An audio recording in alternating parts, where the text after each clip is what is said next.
오늘 본문의 말씀은 이사야서 22장 1절로 14절까지 말씀을 가지고 함께 짧은 시간 큐티 나누도록 하겠습니다. 오늘 본문의 말씀의 표제 제목을 보시게 되면은 환상의 골짜기다라고 이렇게 표현하고 있지 않습니까? 이 환상의 골짜기라는 뜻은 예루살렘을 지칭을 합니다. 예루살렘.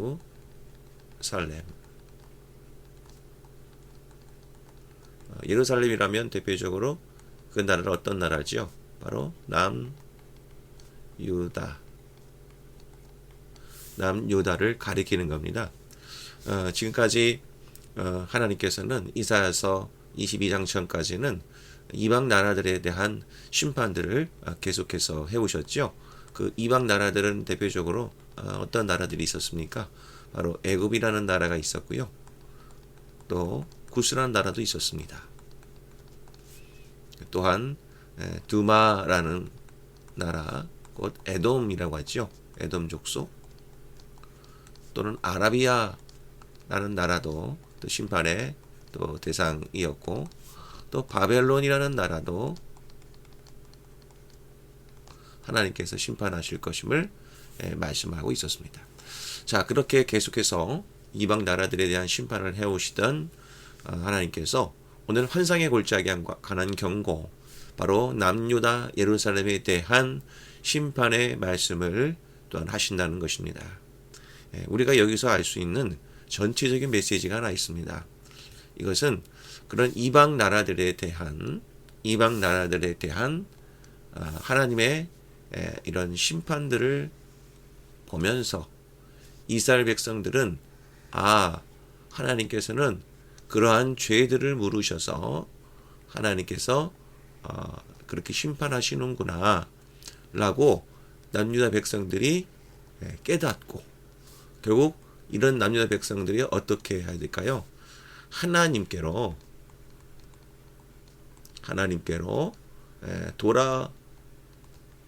돌아오도록 기회를 하나님이 주시는 겁니다.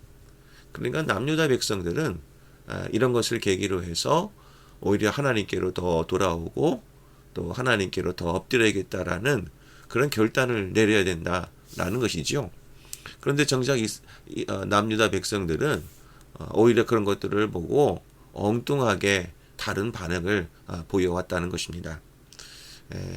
그래서 오늘 본문의 말씀, 또 2절의 말씀 볼까요?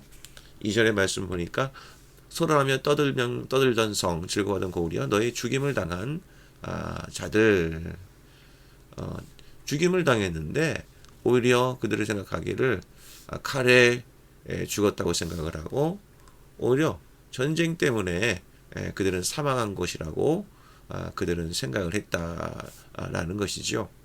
엉뚱한 것을 본다는 겁니다. 이런 모든 죽임을 당한 사건은 그들이 칼에 죽은 것이고 전쟁에 죽은 것이라고 생각하지만, 이 모든 전쟁은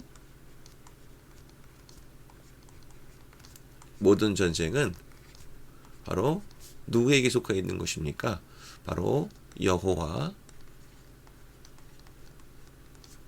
하나님께 속해 있음을 그들이 바라보지 못했다는 것이죠. 이것은 하나님께서 하셨다는 것을 그들은 깨달아야 되는데, 그들은 생각하기를 칼에 죽은 것이고 전쟁에 죽은 것이라고 이스라엘 백성들은 생각을 했다는 것입니다. 이 생각은 어떤 생각입니까? 모두 다 이방인들이 가졌던 생각이죠. 그러니 이들이 이렇게 죽임을 당했으니까 그들 앞에 놓여져 있는 그런 어려움들, 그런 전쟁의 모습들을 보면서 어떻게 대처할까요? 자, 일단은 전쟁을 걸어오는 외부 세력들이 있겠죠. 병거탄 자와 또 마병, 그리고 방패를 드러내면서 또 그들이 성문에 정렬이 되어 있는 겁니다. 자, 이런 것들을 보면서 지금까지 모든 전쟁이 칼에 죽었고 전쟁에 죽었으니까, 자, 이런 전쟁이 왔으니까 우리는 어떻게 할까? 바로 이제 그런 대처 방법이 나오겠죠. 자, 그러니까 그때 대처 방법을 보면은 자, 오늘 8절부터 11절까지가 그들의 대처 방법을 소개하고 있는 겁니다. 자, 어떤 대처인가 한번 볼까요? 자, 병기를 그들은 바라보았다. 병기를 바라보고 또 다윗성에 무너진 것이 많은 것을 그들은 바라보았다. 그래서 그들은 어떻게 했습니까? 성벽을 견고하게 하고 또 전쟁이 오랜 동안 해야 되기 때문에 마실 물이 필요하죠. 처수지를 이제 만든 거죠. 자, 그들은 이런 모든 전쟁이 칼이나 그런 모든 전쟁으로 이루어지는 줄 알고 또 그것으로 또 전쟁이 왔을 때 그들은 그런 방법으로 대처를 했다라는 것이죠. 이에 대해서 하나님께서는 그들은 이런 병기들을 바라보았고 그런 다윗성이 무너진 눈에 보이는 곳을 바라보면서 견고하게 해나갔고 저수지를 만들었다. 그런데 하나님께서의 말씀은 달랐습니다. 오히려 하나님은 어떤 말씀하시는가 볼까요? 오히려 이를 행하신 이를 너희들은 앙망하지 아니하였고 또 이 일을 옛적부터 경영하신 이를 공경하지 아니하였느니라. 이것을 너희들은 누구를 바라보았느냐? 지금 하나님 말씀하는 것이지요. 그래서 너희는 이를 행하신 이 곧 누굽니까? 하나님을 뜻하지요.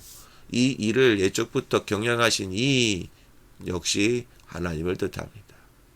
자, 이것을 통해서 우리가 알 수 있는 것은 너희들 앞에 놓여져 있는 그 어려움과 그 모든 문제를 여느 이방 민족들처럼 눈에 보이는 칼 그런 전쟁으로 똑같이 바라보았다.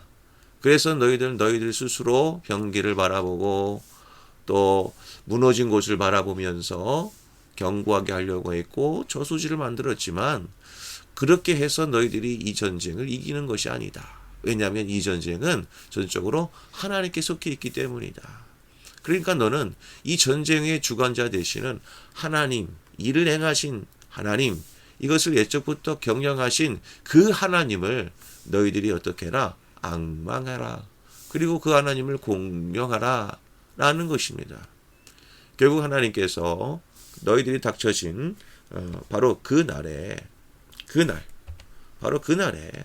너희들이 해야 될 것은 정작 이런 것을 바라보는 인생이 아니라 그런 것들을 바라보는 인생이 아니라 오히려 하나님을 앙망하라는 겁니다. 하나님을 앙망해라. 바로 이런 문제를 해결할 수 있는 방법은 바로 너희들의 힘에 있는 것이 아니라 하나님께로 돌아올 때 이런 모든 어려움을 이겨낼 수 있다라는 것이죠. 자, 그러면 여기서 알 수 있는 우리가 중요한 코드가 하나 있죠.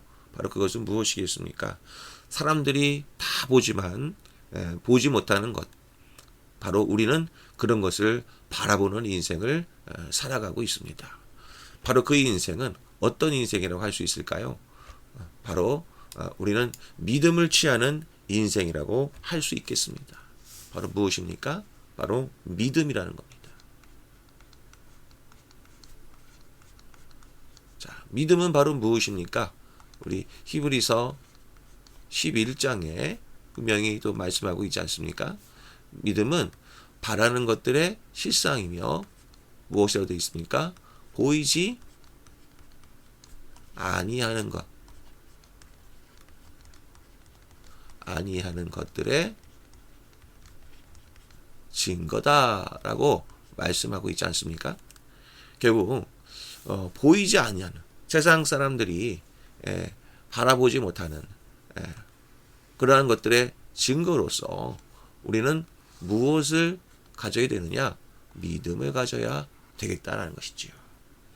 그래서 정작 우리는 이런 시대의 어려움 속에 그런 눈으로 보이는 육신의 눈으로 보는 것을 향해 수치를 계산하고 거기에 대한 대책을 세우며 또 그것에 대해서 방비하는 것도 그건 세상의 방법이지만 우리가 이거보다 더 우선시해야 되고 더 바라봐야 될 것은 믿음 갖는 것이다.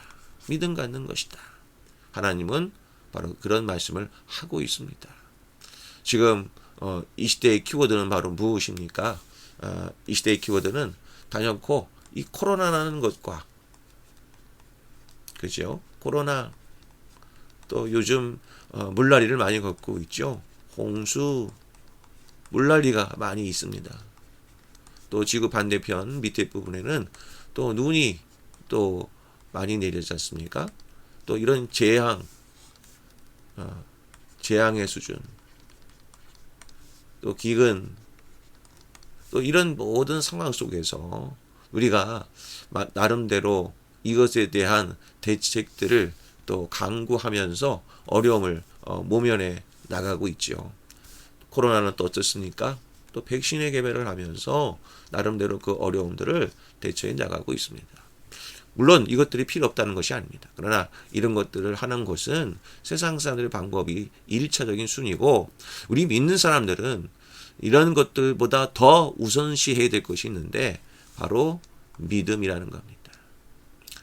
이런 것도 코로나도 하나님이 주관하시고 홍수나 기근 모든 것도 하나님이 주관하는 것이니까 내 믿음을 잘 관리해서 이 전쟁이 하나님께 속해 있음을 알고 하나님께 더 붙어 있자 라고, 그런 믿음을 관리하는 우리가 하루를 살아야 되는 것입니다.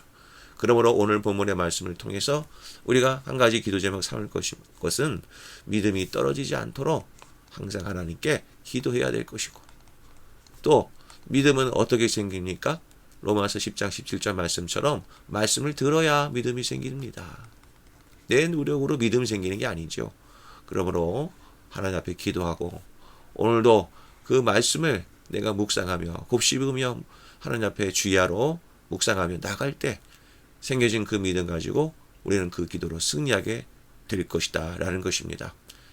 우리 모든 성도 여러분, 말씀과 기도로 믿음 가지고 오늘도 이 어려움 속에서 항상 승리하며 하나님의 지키심과 보호하심을 누리시는 모든 분들 되시기를 바랍니다.